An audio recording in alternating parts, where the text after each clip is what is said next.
Dear students and dear friends, बहुत बहुत स्वागत है अपने चैनल पॉलिटिकल साइंस SVM में। मैं विकास। प्यारे साथियों, आज हम लोग BPSC Tier 3 यानी जो बिहार शिक्षक भर्ती थर्ड फेज की है, यानी BPSC के द्वारा आयोजित होने वाले थे, भविष्य में पता नहीं ये आयोजित करेगी या कोई अन्य संस्था, लेकिन BPSC Tier 3 के लिए PGT पॉलिटिकल साइंस या राजनीतिक विज्ञान के लिए एक मॉडल पेपर नंबर 4 सॉल्व करने वाले हैं। और ये मॉडल पेपर नंबर 4 जो है आपका BPSC के पूर्णतः सिलेबस पर आधारित है। और सबसे बड़ी बात कि जो ये 5 ऑप्शंस पर आधारित है, 5 विकल्पों पर आधारित ये मॉडल पेपर है। इससे पहले हम लोग 3 मॉडल पेपर को सॉल्व कर चुके हैं और हम लोग लगातार प्रयासरत हैं कि आपका एग्ज़ाम में सिलेक्शन हो, नॉट केवल क्वालिफाई ना हो, लेकिन आपका सिलेक्शन, इस बात पर हम लोग ज़्यादा फोकस करें। उसी के लिए लगातार हम लोग प्रैक्टिस सेट को या जो प्रीवियस ईयर क्वेश्चन पेपर है उसको या अन्य मॉडल पेपर को भी, और जो डॉक्टर रंजीत कुमार सिंह जो हैं उनके द्वारा जो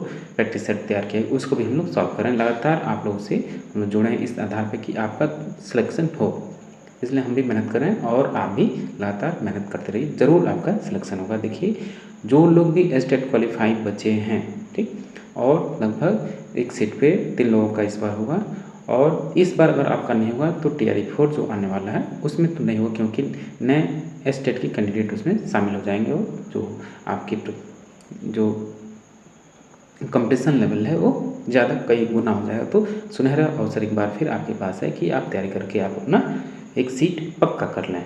चलिए, और आगे बढ़ने से पहले आपसे वही गुजारिश है कि प्लीज़ आप चैनल को ज़रूर सब्सक्राइब कीजिए, वीडियो को लाइक कीजिए और अपने दोस्तों में अधिक से अधिक शेयर कीजिए। अगर आपको पेड PDF की आवश्यकता है तो आप जो ये मोबाइल नंबर है, ये 9160701336 पर आप व्हाट्सअप कर सकते हैं। चलिए, तो ये PGT पॉलिटिकल साइंस या राजनीतिक विज्ञान के लिए मॉडल पेपर नंबर 4 यानी जो मॉडल पेपर चौथा मॉडल पेपर है उसको सॉल्व कर रहे हैं। आइए पहला क्वेश्चन देखते हैं।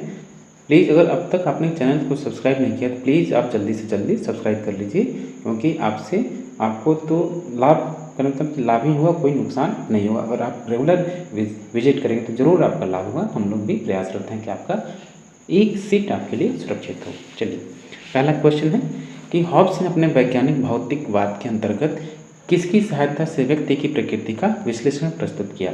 यानी जो थॉमस हॉब्स है वो किस आधार पर वो मनुष्य के व्यक्तित्व का, खासकर उसका जो ह्यूमन नेचर है या प्राकृतिक स्वभाव, मनुष्य का जो प्राकृतिक स्वभाव है वो किस आधार पर विश्लेषित करता है। भौतिक मनोविज्ञान, भौतिक अर्थशास्त्र, भौतिक इतिहास या उपयुक्त में से एक से अधिक या उपयुक्त में से कोई नहीं। तो हॉब्स अपने प्राकृतिक अवस्था की मनुष्य का जो मानव स्वभाव है वो इस आधार पर, उसके मनुष्य स्वभाव का प्रकृति का विश्लेषण इस आधार पर करता है कि भौतिक मनोविज्ञान के आधार पर मनुष्य के मानव स्वभाव का वर्णन करता है या विश्लेषण करता है। अगला प्रश्न देखिए, क्वेश्चन नंबर 2, हॉब्स ने किसके माध्यम से संप्रभुता को स्पष्ट किया है। बेहद महत्वपूर्ण है। संप्रभु, कानून, न्याय या एक से अधिक या कोई नहीं। तो संप्रभु जो लेवियाथन है या जो सॉवरेन है उसी के माध्यम से वो संप्रभुता को स्पष्ट करता है थॉमस हॉब्स। उसकी एक पुस्तक है, कौन सी, लेवियाथन, उसको आपको भूलना नहीं है। उसकी पुस्तक है लेवियाथन। इसी को संप्रभु या दैत्यकार जो भी बोलता है या स्टेट, इसी के द्वारा चलाया जाता है। ठीक।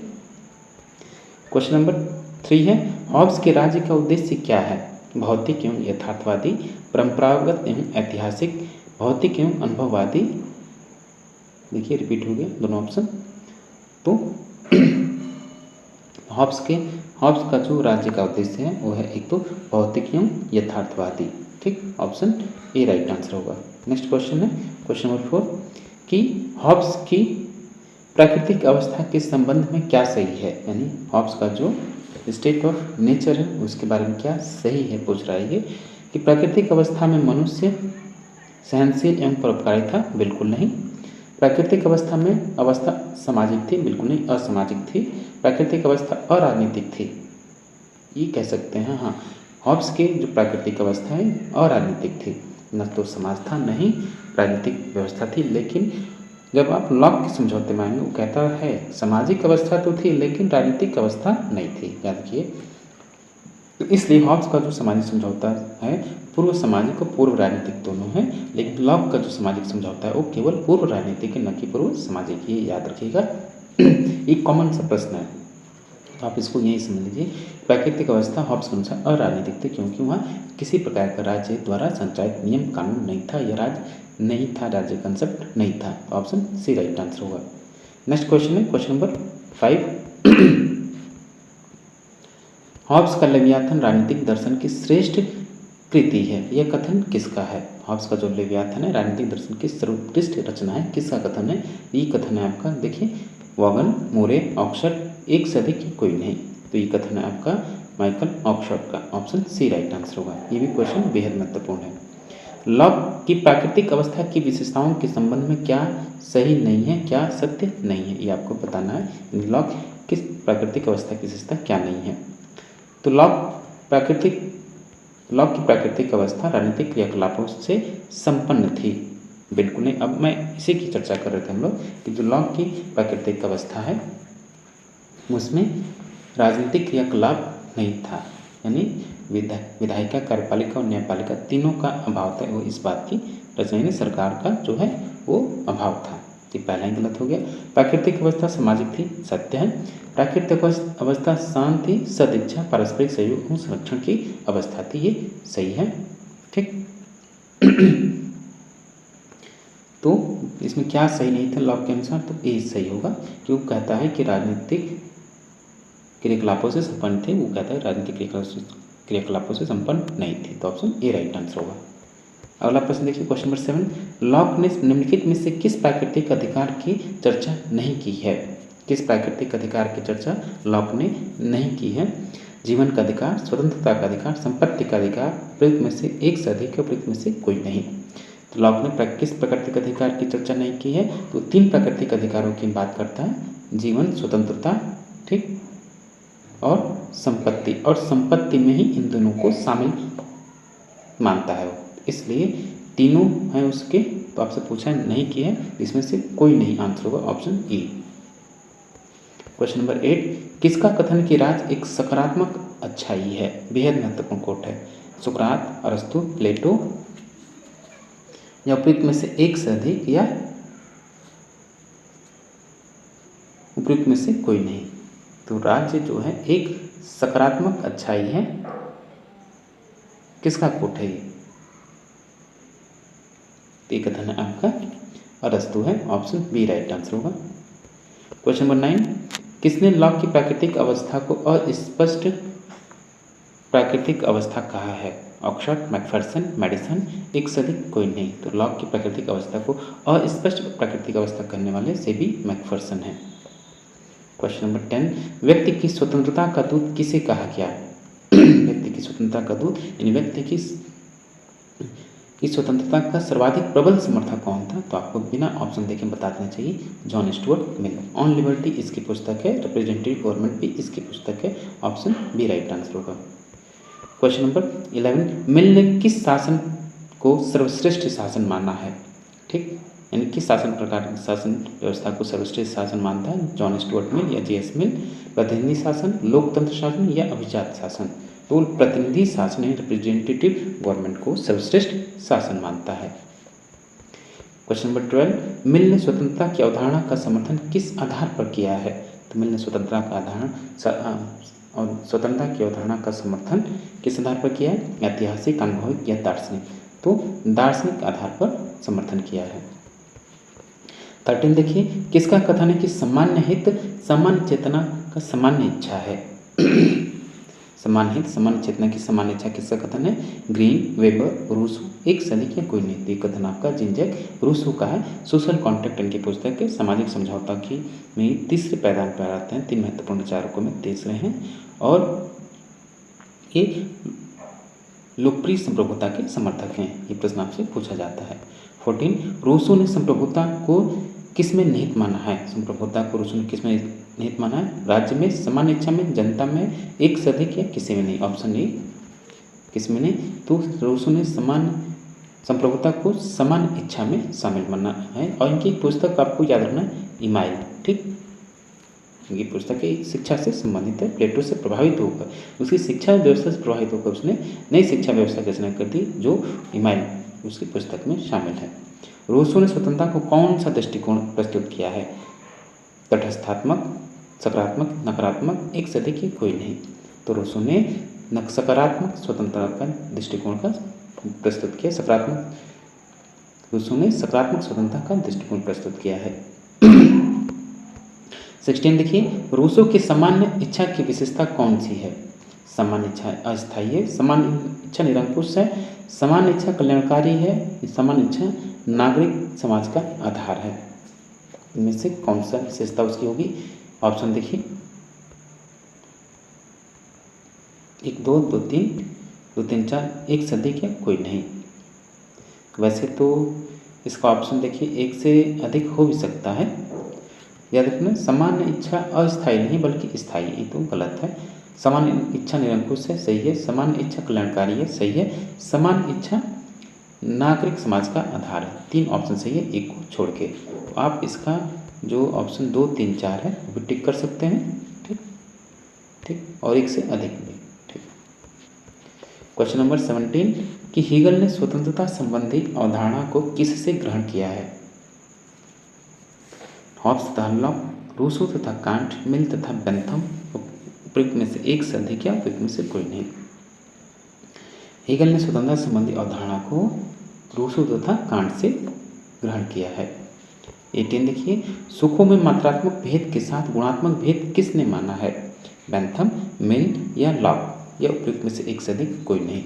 तो सुखों में मात्रात्मक भेद के साथ गुणात्मक भेद को स्वीकार करने वाले आपके मिल साहब हो गए, जॉन स्टुअर्ट मिल। मात्रात्मक भेद तो केवल और केवल बेंथम का है, ठीक, लेकिन उसमें गुणात्मक भेद किसने स्थापित किया? जॉन स्टुअर्ट मिल ने। 19 देखिए, हीगल ने राजनीति के क्षेत्र में किस सिद्धांत को श्रेष्ठ माना है? व्यक्तिवादी, आदर्शवादी, मार्क्सवादी, कौन सा सिद्धांत को श्रेष्ठ मानता है हीगल? तो आदर्शवादी सिद्धांत को श्रेष्ठ मानता है Hegel. Option B right answer होगा। क्वेश्चन नंबर 20 है, मैरी वोल्सनक्रॉफ्ट की ख्याति किस प्रकार के आंदोलन से है?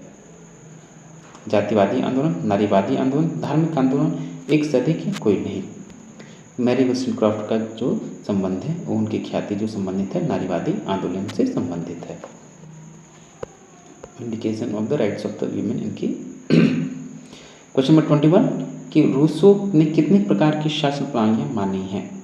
राजतंत्र, अधिनायक तंत्र, कुलीन तंत्र, प्रजातंत्र, मिश्रित शासन या प्रतिनिधित्वात्मक लोकतंत्र।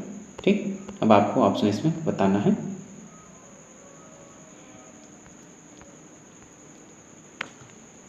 वो राजतंत्र का समर्थक है, कुलीन तंत्र का समर्थक है, प्रजातंत्र और मिश्रित, लेकिन अधिनायक तंत्र का समर्थक नहीं है। दूसरा इसमें नहीं होगा।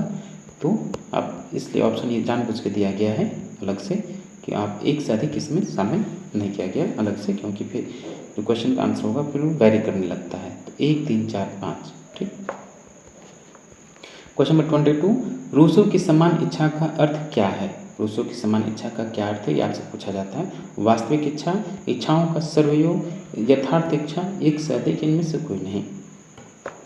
तो वास्तविक इच्छाओं का योग है ये ऑप्शन, यथार्थ इच्छाओं का योग है सामान्य इच्छा। क्वेश्चन नंबर 23, जेएस मिल के लिए निम्नलिखित में से कौन सा कथन सत्य नहीं है? आनंद गुणवत्ता की दृष्टि से भिन्न भिन्न होता है, ये सही है। सुख मात्रात्मक है, व्यर्थ की बात है, ये भी सही है। स्वतंत्रता में वे कार्य शामिल होते हैं जिनकी इच्छा की जाती, ये भी सही है।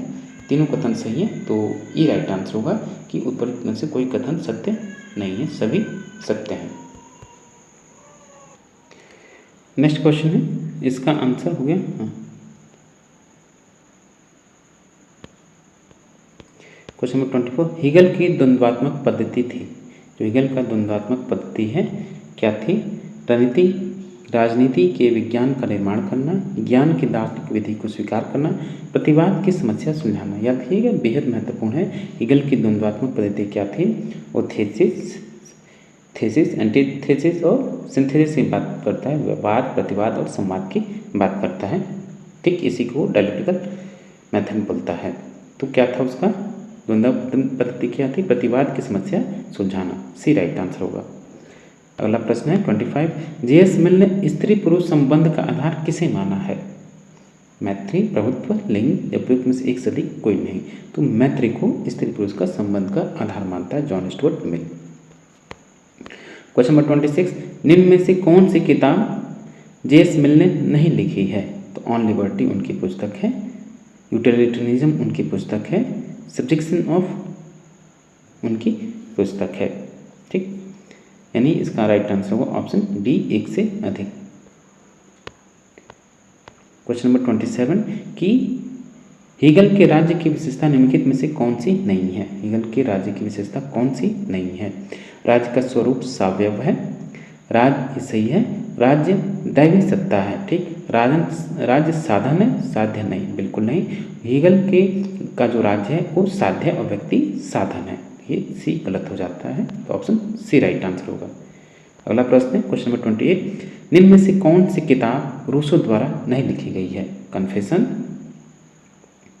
Discourses on the origin of inequality, social contract, तीनों ही पुस्तकें रूसो के द्वारा लिखी गई हैं। इसका आंसर होगा ऑप्शन ए, उपयुक्त में से कोई नहीं। अगला प्रश्न 29 देखिए, लॉक के चिंतन को प्रभावित करने वाला तत्व निम्नलिखित में से कौन सा नहीं है? यानी लॉक किस प्रकार की चिंतन व्यवस्था से प्रभावित नहीं था? 1688 की गौरवपूर्ण क्रांति से लॉक प्रभावित था और 1689 की अमेरिकन क्रांति से बिल्कुल नहीं, उससे प्रभावित नहीं था। ये हुकर के दर्शन से प्रभावित था, यानी इसका आंसर होगा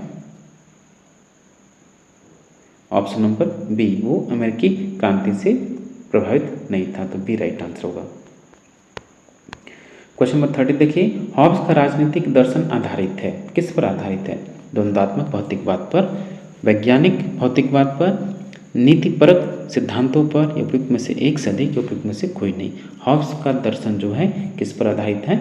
वैज्ञानिक भौतिकवाद पर आधारित है। और द्वंद्ववाद किसका है? हीगल का। और द्वंद्वात्मक भौतिकवाद किसका है? ये मार्क्स का है। तो option number B right answer होगा कि हॉब्स का राजनीतिक दर्शन वैज्ञानिक भौतिकवाद पर आधारित है। 31, अरस्तु ने कितने संविधानों का अध्ययन करके पॉलिटिक्स की रचना की? यानी ये भी प्रश्न ऐसे पूछा जाता है कि अरस्तु ने तुलनात्मक अध्ययन प्रारंभ करने के लिए, तुलनात्मक राजनीतिक अध्ययन प्रारंभ करने के लिए कितने देशों का शासन व्यवस्था का अध्ययन किया? या ये भी प्रश्न पूछा जाता है सामान्य तौर पर अरस्तु ने कितने संविधानों का अध्ययन किया? तो आपको एक लाइन में बता देना, 158 देशों के संविधानों का अरस्तु ने अध्ययन किया। 32, कि राजनीतिक विज्ञान की एक स्वतंत्र विज्ञान का पद प्रदान करने का किस विद्वान का है? यानी राजनीति विज्ञान को स्वतंत्र विज्ञान के रूप में उसको स्थापित करने का श्रेय किसका है? प्लेटो, अरस्तु, मैकियावली, या उपयुक्त में से एक से अधिक, या कोई नहीं। तो ये श्रेय जाता है अरस्तु को। इसी वजह से अरस्तु को राजनीतिक विज्ञान का जनक कहा गया। क्वेश्चन नंबर 33, प्यारे दोस्तों, एक बार फिर से हम आपसे रिक्वेस्ट करेंगे कि अगर अब तक आपने चैनल को सब्सक्राइब नहीं किया है तो प्लीज़ आप चैनल को जल्दी से सब्सक्राइब करें और साथ ही बेल आइकन भी प्रेस करें और साथ ही साथ वीडियो को लाइक करना ना भूलें। और एक और चीज़ कि आप अपने दोस्तों में अधिक से अधिक शेयर भी कीजिए। अगर आपको पेड PDF की आवश्यकता है, ठीक, तो इसमें आप ये मोबाइल नंबर है, इस पर व्हाट्सअप कर सकते हैं और इसका जो खर्च है अंडर बजट है, बिल्कुल सस्ते में है। इसमें हम आपको जो तमाम MCQs हैं, मैराथन वाले, कॉन्स्टिट्यूशन हुआ, IR हुआ, कंपैरेटिव हुआ, पॉलिटिकल थियरी, पॉलिटिकल थिंकर, इन सब का अवेलेबल होगा। और साथ ही जो तमाम अलग से जो हम लोग थियरी पढ़ रहे हैं राजेश मिश्रा सर की पुस्तक से, और अलग से जो पॉलिटिकल थियरी का MCQs या अलग से प्रैक्टिस सेट या मॉडल पेपर या सॉल्व पेपर है, उसको हम लोग आपको अवेलेबल कराएंगे। चलिए क्वेश्चन नंबर 33 है कि अरस्तु किस प्रकार के शासन में विश्वास रखता था? राजा का शासन हो? बिल्कुल नहीं। अभिजन का शासन हो? बिल्कुल नहीं। विधि का शासन हो? रूल ऑफ लॉ, यानी विधि का जो संवैधानिक शासन की बात करता है, पॉलिटिक की बात करता है, राज्य व्यवस्था की बात करता है, उसमें वो शासन विश्वास करता है, कानून के शासन में। सी राइट आंसर होगा। क्वेश्चन नंबर 34, अरस्तु ने राज्य को कैसा समुदाय स्वीकार किया है? बेहद महत्वपूर्ण प्रश्न है। कृत्रिम समुदाय, स्वाभाविक समुदाय, या भावनात्मक समुदाय, या उपयुक्त में से एक से अधिक, या कोई नहीं। आप बताइए कि अरस्तु ने राज्य को कैसा समुदाय स्वीकार किया है? तो अरस्तु ने राज्य को स्वाभाविक समुदाय माना है, ऑप्शन बी राइट आंसर होगा। 35 किसका कथन है कि राज्य व्यक्ति से पूर्व संगठन है, यानी राज्य का जो निर्माण हुआ व्यक्ति से पूर्व हुआ, किसका मानना है? प्लेटो, अरस्तु, मैकियावेली या एक सदी या कोई नहीं। याद रखिएगा ये कथन बेहद महत्वपूर्ण, टीआर 1 टीआर 2 हर एग्जाम में पूछा जाता है। पॉलिटिकल साइंस कोई से भी आप एग्जाम देंगे तो प्रश्न आने की प्रबल संभावना रहती है। तो ये कथन आपका कि राज्य व्यक्ति से पूर्व है, ये अरस्तु का कथन है। और राज्य व्यक्ति का वृहद रूप है, किसने कहा? तो ये प्लेटो का कथन है। याद रखिएगा ये भी दोनों क्वेश्चन बेहद महत्वपूर्ण है। 36 अरस्तु ने सरकार के किन अंगों का निरूपण किया है?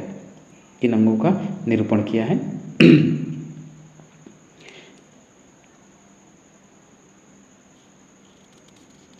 तो करता है नीति निर्धारक, कानून और आंगिक एकता की बात करता है। तो ऑप्शन सी राइट आंसर होगा।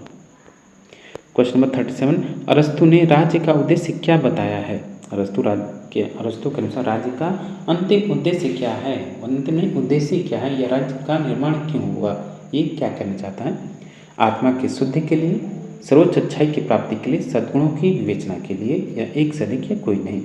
तो अंतिम राज्य के अरस्तु का जो राज्य का उद्देश्य क्या है कि सर्वोच्च अच्छाई की प्राप्ति के लिए, यानी सर्वोच्च भलाई की प्राप्ति के लिए। क्वेश्चन नंबर 38 किसका कथन है कि राज्य एक सकारात्मक अच्छाई है? सुकरात, अरस्तु या प्लेटो? तो ये कथन है आपका कि राज्य एक सकारात्मक अच्छाई है, ये अरस्तु का कोट है। क्वेश्चन नंबर 39 व्यक्ति एक सामाजिक प्राणी है, यह कथन किसके द्वारा कहा गया है? हर्बर्ट स्पेंसर, अरस्तु, प्लेटो, एक सदी या कोई नहीं। तो व्यक्ति एक सामाजिक प्राणी है, ये कथन है आपका अरस्तु महोदय का। क्वेश्चन नंबर 40 कि अरस्तु के अनुसार आदर्श राज्य का लक्ष्य क्या है?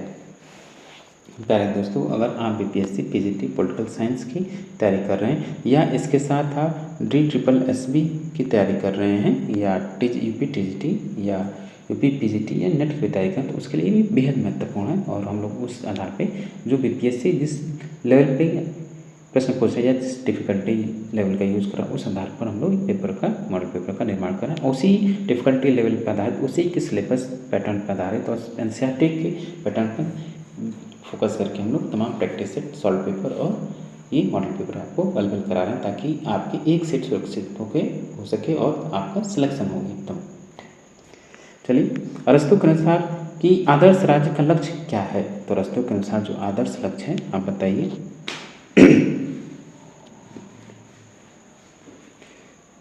तो इसका राइट आंसर होगा कौन सा? तो राइट आंसर होगा ऑप्शन सी। क्वेश्चन नंबर 41 अरस्तु ने श्रेष्ठ राज्य में अंतिम संप्रभु किसको माना है? जनता, शासक, कानून या एक सदी या कोई नहीं? तो अरस्तु ने श्रेष्ठ राज्य में अंतिम संप्रभु कानून को मानता है, सी राइट आंसर होगा। क्वेश्चन नंबर 42 कि अरस्तु नागरिकता के निर्धारण में किसे महत्व प्रदान करता है? नागरिकता, किस प्रकार की नागरिकता ज़्यादा महत्वपूर्ण है? अरस्तु किस महत्वपूर्ण सिद्धांत को स्वीकार करता है नागरिकता के निर्धारण में? जन्म, निवास स्थान, राजनीतिक क्षेत्र में सक्रियता, एक सदी या कोई नहीं? तो कहता है कि अरस्तु नागरिकता के निर्धारण में राजनीतिक क्षेत्र में सक्रियता को महत्वपूर्ण स्थान देता है, तो ऑप्शन सी राइट आंसर होगा। 43 है अरस्तु ने वितरणात्मक न्याय की आधार क्या है? अरस्तु के वितरणात्मक न्याय की धारणा का आधार क्या है? याद रखिएगा, जो डिस्ट्रीब्यूटिव थ्योरी ऑफ जस्टिस है, वितरणात्मक जो न्याय सिद्धांत है, और उसका जनक अरस्तु है। वर्तमान उससे कौन संबंधित है? आपके कौन से विचारक हैं जो एक्सपायर हुए अभी 2-4 साल पहले? जॉन रॉल्स हैं। समकालीन जो राजनीतिक विचारक जो वितरणात्मक न्याय से संबंधित हो, जॉन रॉल्स। लेकिन इसका जनक कौन है? तो है अरस्तु। तो इसका राइट आंसर क्या होगा? Option number C right answer होगा। योग्यता और ज्यामिति के अनुपात में वितरणात्मक न्याय की धारणा का आधार है। 44 देखिए कि किसका कथन है कि दास वह है जिसका स्वयं का कोई व्यक्तित्व नहीं होता है और यहाँ तक कि जिसका अपना कोई मस्तिष्क भी नहीं होता है? ये कथन किसका है? प्लेटो, मैक्सी या अरस्तु या एक सदी या कोई नहीं? तो ये कथन किसका है? अरस्तु का है। और आप दास प्रथा याद रखिए, एक ऐसा विचारक है ये, उस समय वो दास प्रथा का अरस्तु समर्थक था, बिल्कुल प्लेटो इस बात का समर्थक नहीं था। इसलिए फेमस कोट किसके लिए बेहद महत्वपूर्ण है? ये कथन संबंधित है अरस्तु से, ऑप्शन सी राइट आंसर होगा। अगला प्रश्न देखिए 45 कि द प्रिंस किसकी रचना है? प्लेटो, अरस्तु, मेडिसी, एक सदिक या कोई नहीं। द प्रिंस याद रखिएगा ये मैकियावेली की रचना है, गलती से भी इन ऑप्शन को नहीं लगाना है। तो द प्रिंस किसकी रचना है? मैकियावेली, जो कि ऑप्शन में नहीं है, तो इसलिए ये राइट आंसर होगा, कोई नहीं। अगला प्रश्न कि मैकियावेली ने राजनीति का पृथक्करण किससे किया है? धर्म और नैतिकता से, समाजशास्त्र, नीतिशास्त्र से, धर्म और इतिहास से। तो मैकियावेली ने राजनीति का पृथक्करण किससे किया है? धर्म और नैतिकता से किया है। ऑप्शन ए राइट आंसर होगा। क्वेश्चन नंबर 47 मैकियावेली ने विधि का स्रोत किसे माना है?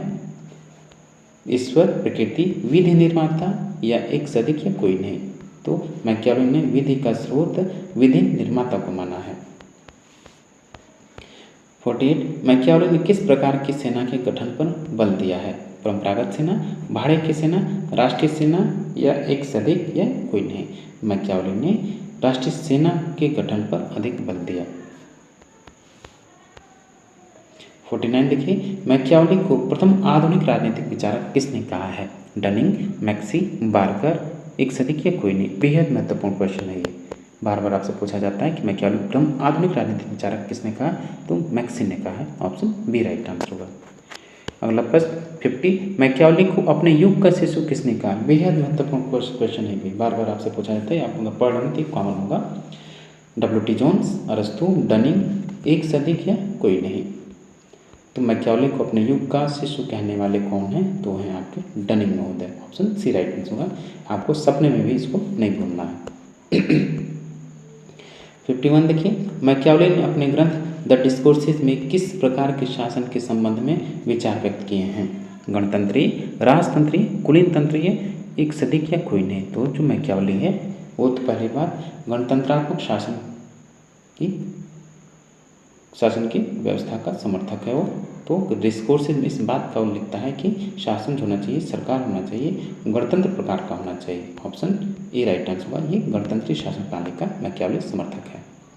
52 मैकियावेली के मानव स्वभाव के विचारों के संबंध में क्या सत्य नहीं है? मानव अपनी प्रकृति से दयालु होता है, बिल्कुल नहीं, ईर्ष्यालु, झगड़ालू होता है। मानव अपनी प्रकृति से स्वार्थी होता है, ये सत्य है। अधिकांश मनुष्य में अविवेक का लक्षण पाया जाता है, ये भी उसके हिसाब से सही है। ठीक, तो इसमें से क्या है, क्या सत्य नहीं है? तो ये ऑप्शन ए कि मनुष्य अपनी प्रकृति से दयालु होता है, बिल्कुल नहीं। तो ऑप्शन ए राइट आंसर होगा। क्वेश्चन नंबर 53 किसका कथन है कि बुराई को देखना और सुनना ही बुराई की शुरुआत है? सेंट ऑगस्टाइन, अरस्तु, कन्फ्यूशियस या इनमें से कोई नहीं। देखिए कितना बड़ा कोट है ये। किसका कथन है कि बुराई को देखना और सुनना ही बुराई की शुरुआत है? ये कथन कन्फ्यूशियस महोदय का है। अगला प्रश्न है 54 कि क्रांतिकारी समाजवाद के जनक कौन है? एडवर्ड बर्नस्टीन, का चार्ल्स फूरियर, कार्ल मार्क्स। तो क्रांतिकारी समाजवाद के जनक कौन है?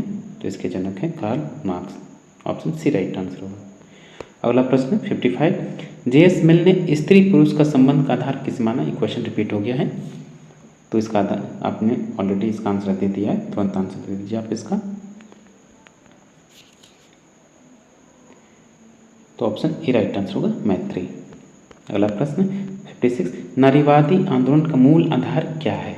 समानता, भ्रातृत्व, स्वतंत्रता, उपयुक्त में से एक से अधिक या कोई नहीं। नारीवादी आंदोलन का मूल आधार क्या है कि नारीवादी जो है, जितने भी समर्थक हैं नारीवादी विचारक, वो अपने जो स्त्री है उसको स्वतंत्रता प्रदान करने के संबंध में है। ठीक, तो इसका मूल आधार क्या है?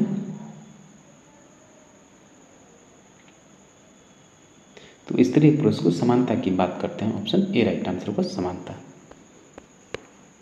57 देखिए स्त्रियों को कानूनी, राजनीतिक और शैक्षिक क्षेत्रों में समानता की मांग किस आंदोलन के द्वारा हुई?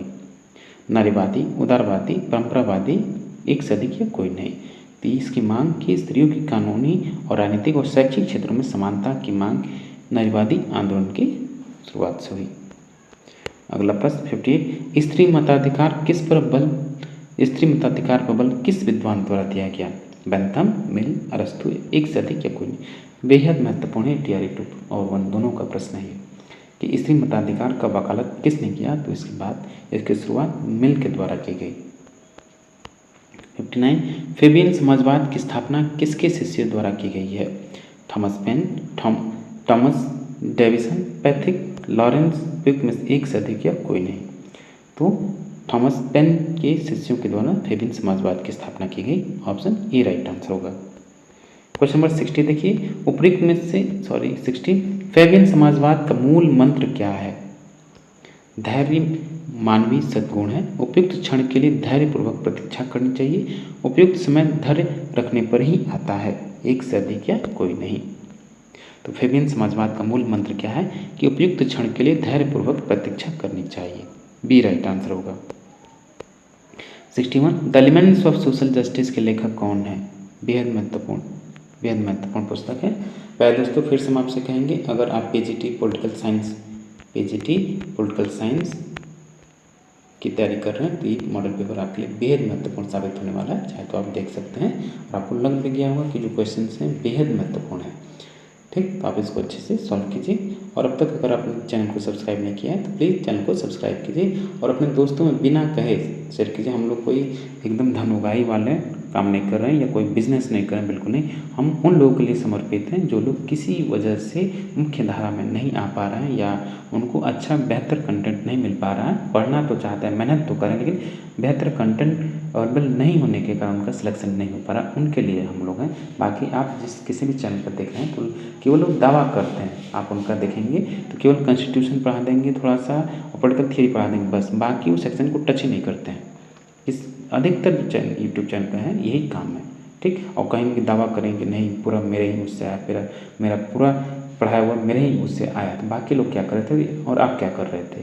ठीक, चलिए आप इसको जहाँ अच्छा लगे, लेकिन हाँ बिल्कुल आप इस पर कहेंगे अगर थोड़ा सा हो तो उसके नाते आप वीडियो को लाइक कर सकते हैं, अपने दोस्तों में शेयर कर सकते हैं और किसी प्रकार की दिक्कत हो तो आप इस मोबाइल नंबर पे व्हाट्सअप कर सकते हैं। ठीक, जब समय मिलेगा तो आपसे बात या कांटेक्ट किया जाएगा। Question number 60 is the elements of social justice पुस्तक के लेखक कौन है, तो ये है एंटी हॉबहाउस, सी राइट आंसर होगा। क्वेश्चन नंबर 62 अपनी किस पुस्तक में मैकियावेली गणराज्य का समर्थन करते हैं, the discourses, the Prince, art of war, उपयुक्त में से एक से अधिक या कोई नहीं। तो अपनी किस पुस्तक में मैकियावेली गणराज्य का समर्थन करता है, तो डिस्कोर्स में। क्वेश्चन नंबर 63 अंतर्राष्ट्रीय राजनीति के प्रमुख तत्व क्या हैं, राष्ट्रीय हित, विवाद, शक्ति एवं सहयोग, उपयुक्त में से एक से अधिक या कोई नहीं। तो अंतर्राष्ट्रीय राजनीति के जो प्रमुख तत्व हैं, जो बेसिक एलिमेंटों क्या है, नेशनल इंटरेस्ट है, कॉन्फ्लिक्ट होता है और पावर एंड कोऑपरेशन यानी शक्ति एवं सहयोग, सभी इसमें शामिल हैं। तो डी राइट आंसर होगा, उपयुक्त में से एक से अधिक। क्वेश्चन नंबर 64 आदर्शवादी सिद्धांत के समर्थक राष्ट्रीय हित प्राप्त करने के लिए किस पर बल देते हैं, शक्ति पर बल देते हैं, संघर्ष पर बल देते हैं, नैतिकता पर बल देते हैं, एक से अधिक या कोई नहीं। तो संघर्ष, नैतिकता पर बल देते हैं और संघर्ष पर बल देते हैं और शक्ति पर भी बल देते हैं। तो ऑप्शन डी राइट आंसर होगा, एक से अधिक। आदर्शवादी सिद्धांत का प्रमुख लक्ष्य क्या है, शांतिपूर्वक सहयोग, अंतर्राष्ट्रीय शांति, नैतिकता की प्राप्ति, एक से अधिक या कोई नहीं। तो आदर्शवादी सिद्धांत का जो प्रमुख लक्ष्य है वो है कि अंतर्राष्ट्रीय शांति यानी विश्व में शांति हो। क्वेश्चन नंबर 66 कि निम्नलिखित में से कौन सा आदर्शवादी मान्यताओं के संदर्भ में सही नहीं है, कौन सा सही नहीं है, मानव स्वभाव जन्म से अच्छा व सहयोगी, ठीक, ये सही है। अंतर्राष्ट्रीय राजनीति की खराब विशेषता क्या है, युद्ध, ये आदर्शवादियों का मानना है। और युद्ध, विषमता आदि का मानव कल्याण, बिल्कुल नहीं, आदर्शवादी इस सिद्धांत को स्वीकार नहीं करते हैं। तो इसमें सी राइट आंसर होगा, ऑप्शन सी कि आदर्शवादी मान्यताओं के संदर्भ में सही नहीं है, तो सी। क्वेश्चन नंबर 66 निम्नलिखित को यथार्थवादी सिद्धांत का जनक कहा जाता है, किसे, मॉर्गनथाउ, थॉमसन, रॉनल्ड नेबो या एक से अधिक या कोई नहीं। तो अंतर्राष्ट्रीय राजनीति में जो यथार्थवादी सिद्धांत है, जो रियलिस्ट अप्रोच है, उस सिद्धांत के समर्थक काफी कौन है, हैंस जे मॉर्गनथाउ। उनकी एक बेहद महत्वपूर्ण पुस्तक है politics among nation, the struggle for power and peace 1948। Question number next है 67 मॉर्गनथाउ की पुस्तक कौन सी है, कौन सी है, अभी मैंने बताया, आप बिना देखे बता सकते हैं, लेट मत कीजिए। मॉर्गनथाउ की रचना पुस्तक का नाम क्या बताया, politics among nation, option B. 68 Morgenthau के 6 नियमों का कौन सा नियम शामिल है। याद रखिएगा, जो 6 नियम बताता है मॉर्गनथाउ, वो आपको याद होना ही चाहिए। उसमें देखिए आपके जो प्रश्न बीपीएससी सेट कर रहा है वो डिस्क्रिप्टिव सेट कर रहा है, यानी ज़्यादा से ज़्यादा विश्लेषणात्मक या व्याख्यात्मक, तो उसमें ये चीज़ें शामिल कर सकता है और करता ही, और आपसे पूछा भी है, ये प्रश्न आपसे पूछा भी गया है दोनों में, टियर 1 टियर 2 दोनों में, ठीक। तो इसका राइट आंसर क्या होगा कि मॉर्गनथाउ के 6 नियमों कौन सा शामिल नहीं, कौन सा नियम शामिल है। राजनीति और मानव प्रकृति सही है, राष्ट्रीय हित की प्रधानता ये भी सही है, अंतर्राष्ट्रीय राजनीति की स्वायत्तता, तीनों ही उसके नियमों में शामिल है। तो ऑप्शन डी राइट आंसर होगा, एक से अधिक। क्वेश्चन नंबर 69 देखिए, निम्नलिखित कथा किसने निम्नलिखित कथन है, ये कथन, इसको सही कीजिए, मिसप्रिंट है। तो किसका कथन है कि शक्ति साध्य इसलिए है कि शक्ति प्राप्त होने पर राष्ट्रीय हितों की प्राप्ति स्वतः हो जाती है। किसका कथन है ये, मार्टिन वाइट, एचकार या मॉर्गनथाउ, एक से अधिक या कोई नहीं। तो बेहद महत्वपूर्ण कोट है कि शक्ति साध्य इसलिए है कि शक्ति प्राप्त होने पर राष्ट्रीय हितों की प्राप्ति स्वतः हो जाती है। कथन आपका हैंस जे मॉर्गनथाउ का है। क्वेश्चन नंबर 70, यथार्थवाद एवं आदर्शवाद को किस विचारक ने अल्पकालिक एवं दीर्घकालिक नीतियों के रूप में व्यक्त किया है। अकाल्पनिक और दीर्घकालिक नीतियों के रूप में व्यक्त किया किसने, यथार्थवाद और आदर्शवाद को, क्विंसी राइट, केनेथ वॉल्ज या एक से अधिक या उपयुक्त में से कोई नहीं। तो इसका राइट आंसर होगा उपयुक्त में से कोई नहीं, ठीक, ये राइट आंसर होगा। क्वेश्चन नंबर नेक्स्ट है 71, मॉर्गनथाउ के यथार्थवादी सिद्धांत के विश्लेषण में निम्नलिखित बिंदु शामिल हैं। कौन कौन से बिंदु शामिल हैं, विदेश नीति के निर्धारक तत्व भी शामिल है, शांति के प्रयासों की भी वो बात करते हैं, ऑप्शन सी, ऑप्शन बी भी सही है, राजनैतिक कूटनीतिक नियम भी प्रतिपादित करने वाले हैं, ऑप्शन सी, तीनों ही सत्य हैं। तो ऑप्शन डी राइट आंसर होगा, उपयुक्त में से एक से अधिक। क्वेश्चन नंबर 72, अंतर्राष्ट्रीय राजनीति के प्रमुख तत्व कौन कौन से हैं, राष्ट्रीय हित, विवाद, शक्ति एवं सहयोग, एक से अधिक या कोई नहीं। तो अंतर्राष्ट्रीय राजनीति के जो प्रमुख तत्व हैं वो हैं कि राष्ट्रीय हित भी है, विवाद भी है और शक्ति एवं सहयोग, ये अंतर्राष्ट्रीय व्यवस्था में तीनों चीज़ें पाई जाती हैं। तो ऑप्शन डी राइट आंसर होगा, एक से अधिक। नेक्स्ट क्वेश्चन है क्वेश्चन नंबर 73, आदर्शवादी सिद्धांत के समर्थक राष्ट्रीय हित प्राप्त करने के लिए किस पर बल देते हैं, शक्ति पर बल देते हैं, संघर्ष पर बल देते हैं, कूटनीति पर बल देते हैं, या उपयुक्त में से एक से अधिक या कोई नहीं। आदर्शवादी सिद्धांत एक तो कूटनीति पर बल देते हैं, शक्ति पर भी बल देते हैं, ठीक, एक से अधिक इसका राइट आंसर हो जाएगा, ऑप्शन नंबर डी। क्वेश्चन है 74, आदर्शवादी सिद्धांत का प्रमुख लक्ष्य क्या है। तो आदर्शवादी सिद्धांत जो अंतर्राष्ट्रीय राजनीति में, उसका प्रमुख लक्ष्य क्या है, तो उसका प्रमुख लक्ष्य ये है कि अंतर्राष्ट्रीय शांति की स्थापना कैसे की जाए। क्वेश्चन नंबर 75, निम्नलिखित में से कौन सा आदर्शवादी मान्यताओं के संदर्भ में सही नहीं है। मानव स्वभाव जन्म से अच्छा व सहयोगी है, ये सही है। युद्ध अंतर्राष्ट्रीय राजनीति की खराब विशेषता है, ये भी सही है। युद्ध विषमता आदि कारण मानव कल्याण बिल्कुल नहीं, ये सी ऑप्शन डिसमैच है, ऑप्शन सी राइट आंसर होगा। अगला प्रश्न देखिए 76, दोस्तों आगे बढ़ने से पहले फिर आपसे वही पुराना घिसा पीटा रिक्वेस्ट है, अगर आप चैनल को अब तक सब्सक्राइब नहीं किए तो प्लीज़ जल्दी सब्सक्राइब कर लीजिए और साथ ही बेल आइकन को प्रेस कीजिए और अपने दोस्तों में अधिक से अधिक शेयर भी कीजिए, ठीक, और वीडियो को लाइक तो जरूर करना है। और किसी प्रकार कोई दिक्कत है तो आप कमेंट बॉक्स में कमेंट कर सकते हैं। अगर आप बीपीएससी पीजीटी पॉलिटिकल साइंस की तैयारी और बेहतर तरीके से कर सकते हैं तो आप हम लोगों के द्वारा जो तैयार किया गया कंटेंट या मॉडल पेपर है आप इस मोबाइल नंबर के थ्रू व्हाट्सएप पे मंगा सकते हैं, ठीक, ऑप्शन नंबर ये है आपका, ठीक, इस मोबाइल पे आप अपना कंटेंट मंगा सकते हैं पीडीएफ के फॉर्म में, आप पहले ही बता दे रहे हैं। 76 देखिए, निम्नलिखित को यथार्थवादी सिद्धांत का जनक कहा जाता है, किसको। तो अंतर्राष्ट्रीय राजनीति में जो यथार्थवादी सिद्धांत के जो प्रबल समर्थक हुए हैंस जे मॉर्गनथाउ, और इन्हीं को यथार्थवाद के रूप में, यथार्थवाद के जनक के रूप में इनको पहचान मिले या इन्हीं यही क्या है, मर्केंथाउ जो है अंतर्राष्ट्रीय राजनीति में यथार्थवादी सिद्धांत के जनक है। तो ऑप्शन ए राइट आंसर होगा। उनकी एक फेमस पुस्तक है पॉलिटिक्स अमंग नेशन। 77 देखिए, यथार्थवाद एवं आदर्शवाद को किस विचारक ने अल्पकालिक एवं दीर्घकालिक नीतियों के रूप में स्वीकार किया है? कैन राइट केनेथ या केनेथ वॉल्स। तो ये आपके होंगे केनेथ वॉल्स भी हैं और कैनन भी हैं। क्यों से राइट है, एक से अधिक होगा डी, तीनों लोग हैं। क्वेश्चन नंबर 78, मर्केंथाउ के यथार्थवादी सिद्धांत के विश्लेषण में निम्नलिखित बिंदु शामिल हैं। विदेश नीति के निर्धारक तत्व सही है, शांति का प्रयास भी सही है, राजनयन या कूटनीति के नियम भी शामिल हैं, सही है। तो इसका राइट आंसर डी होगा, एक से अधिक। क्वेश्चन नंबर 79, परमाणु अप्रसार संधि पर अमेरिका और सोवियत संघ ने कब हस्ताक्षर किया? वेरी वेरी इंपॉर्टेंट क्वेश्चन है ये, very very most important question, आपको सपने में भी नहीं भूलना है।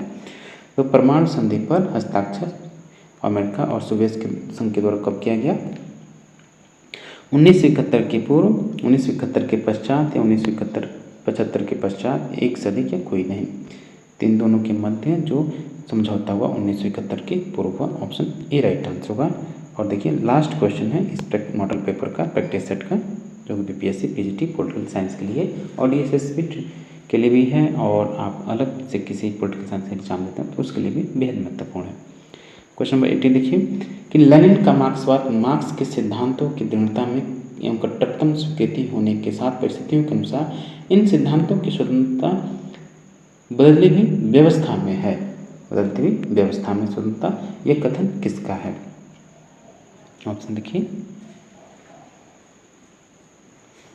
तो ये कथन आपका जॉर्ज H.G.H. सबाइन का। ठीक, प्यारे दोस्तों, प्लीज़ आप चैनल पर लगातार विजिट करते रहिए, चैनल पर बने रहिए, आपको आपका जरूर लाभ होगा, ज़्यादा नुकसान नहीं हुआ। बार बार इधर उधर भटकने के बजाय आपके पास जितना भी कंटेंट अवेलेबल है आप उसको पढ़िए। ठीक, हम लोग तो बस आपको फैसिलिटेटर हैं, बेहतर है, हो सकता है कि आपकी चीज़ समझ नहीं, लेकिन जितने आपके पास जितना भी कंटेंट है आप उसको 1 2 3 4 बार जरूर पढ़िए। आप केवल यूट्यूब के भरोसे मत रहिए, सोशल मीडिया के भरोसे मत रहिए। जितना आप ऑफलाइन पढ़ेंगे उतना ही आपके लिए बेहद महत्वपूर्ण, बेहद कारगर सिद्ध होगा और एग्जाम क्वालिफाई करने के लिए आपके चांसेस बढ़ जाते हैं। चलिए ठीक है, मिलता है आपसे नेक्स्ट वीडियो में। Thank you for watching.